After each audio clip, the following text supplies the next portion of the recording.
Guess who just graduated high school? Me. It's me. It's me.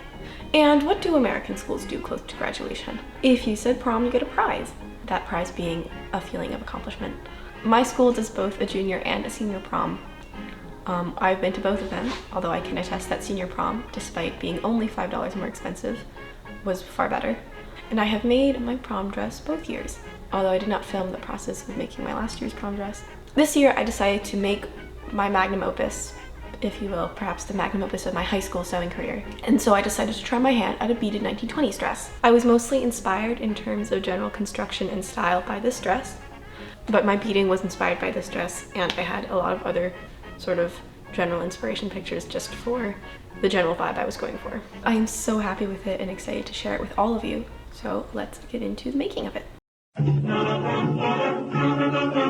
Seeing as this dress was to be my senior prom dress, I decided to splurge and buy 4 yards of 100% silk chiffon.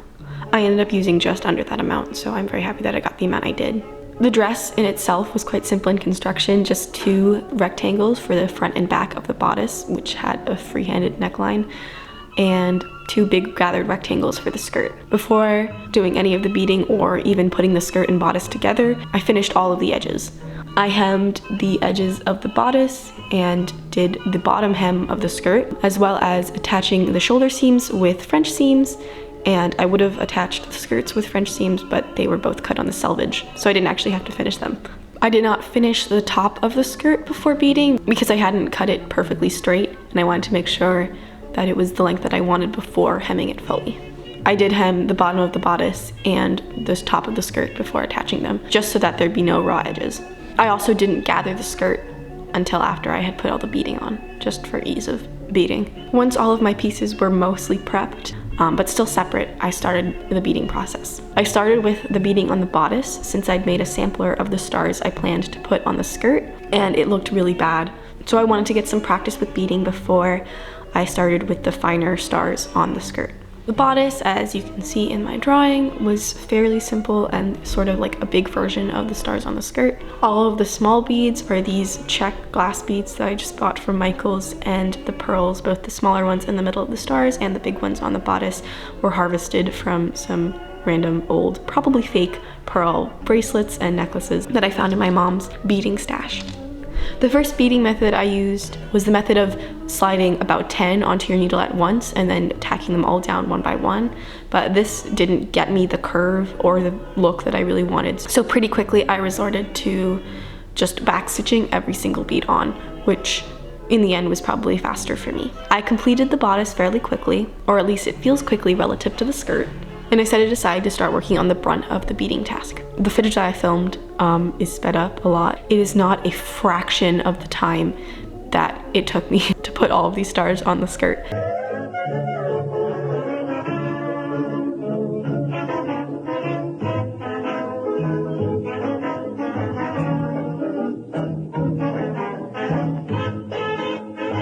At my dad's behest, I got a magnifying glass just to save my vision and to have a little bit of a better light to see what I was doing. I didn't always end up using it for the magnifying capabilities, but I did like having the extra light.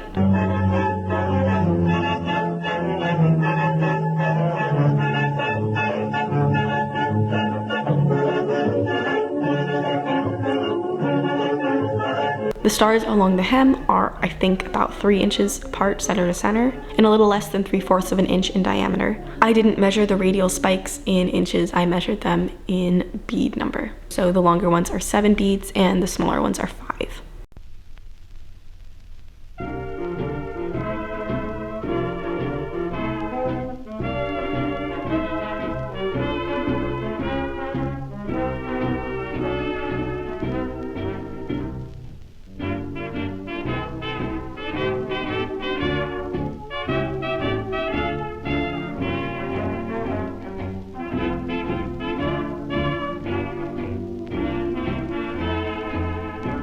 Once I had finished the hem, I decided to add stars more separated around knee level. So they are placed about every 3 stars in relation to the hem, and every other star alternates in their relative height on the skirt.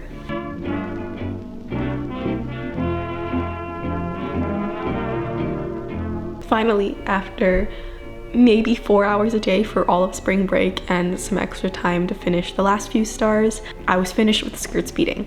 Even though the skirt panels were already attached at this point, I ran 2 rows of machine gathering stitches on each panel of the skirt. That way, if a thread snapped, I could just rerun it on one skirt panel and not the entire circumference of the skirt.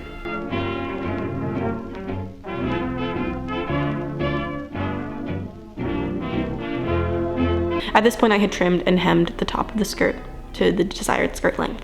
I then attached the skirt and bodice pieces. The bodice has no underarm seam because I decided to follow what a lot of 1920s extant dresses have, in that they have an open side seam, which would have shown a slip being worn underneath. Because of this open side seam and the fact that my chiffon was not entirely opaque, I did make a slip to wear under it, even though it wasn't very good and I kind of forgot to film the entire process. I did leave this one skirt seam a little bit open at the top just so I could be sure I would have enough room to get into the dress.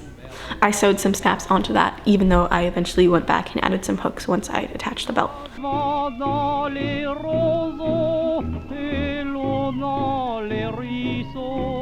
Speaking of the belt, I took a sturdier but I think still silk fabric that I used to make the slip and used it as a bottom layer to basically finagle an upper chiffon layer into a cummerbund pleated type of belt style. There was really no signs to it. I just kind of moved it around and ironed it down until I liked the way it looked. And then I used a bunch of hidden-ish tacking stitches so it wouldn't unravel or not hold its shape.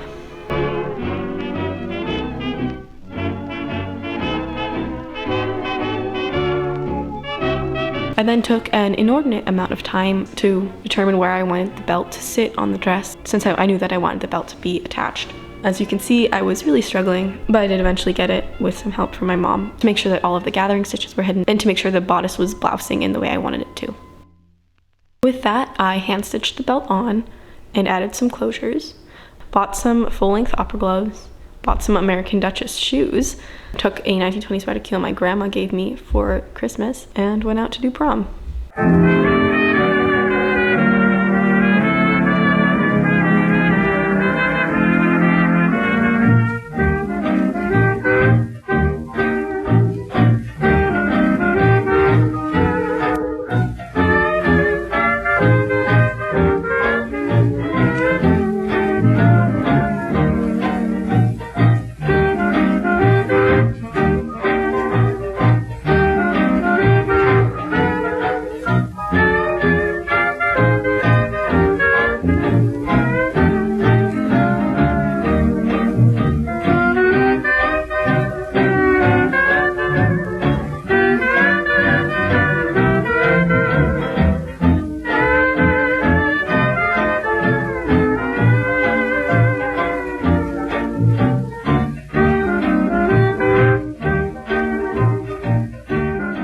So there it is, the very last sewing project of my high school life and of my childhood. But putting those existential thoughts aside, I cannot express how much I love this dress and how proud I am of it. I'm pretty sure there are about 47 stars on the skirt, and counting with an average of 75 beads per star, there are a little under 4,000 beads on the skirt and probably about 4,500 on the entire dress.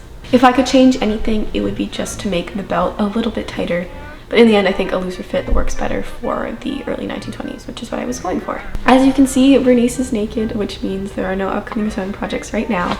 I'm going to go work overseas for the summer, but I do have a couple videos scheduled which will come out over the summer. Thank you so much for watching, and I will see you all again soon. Bye!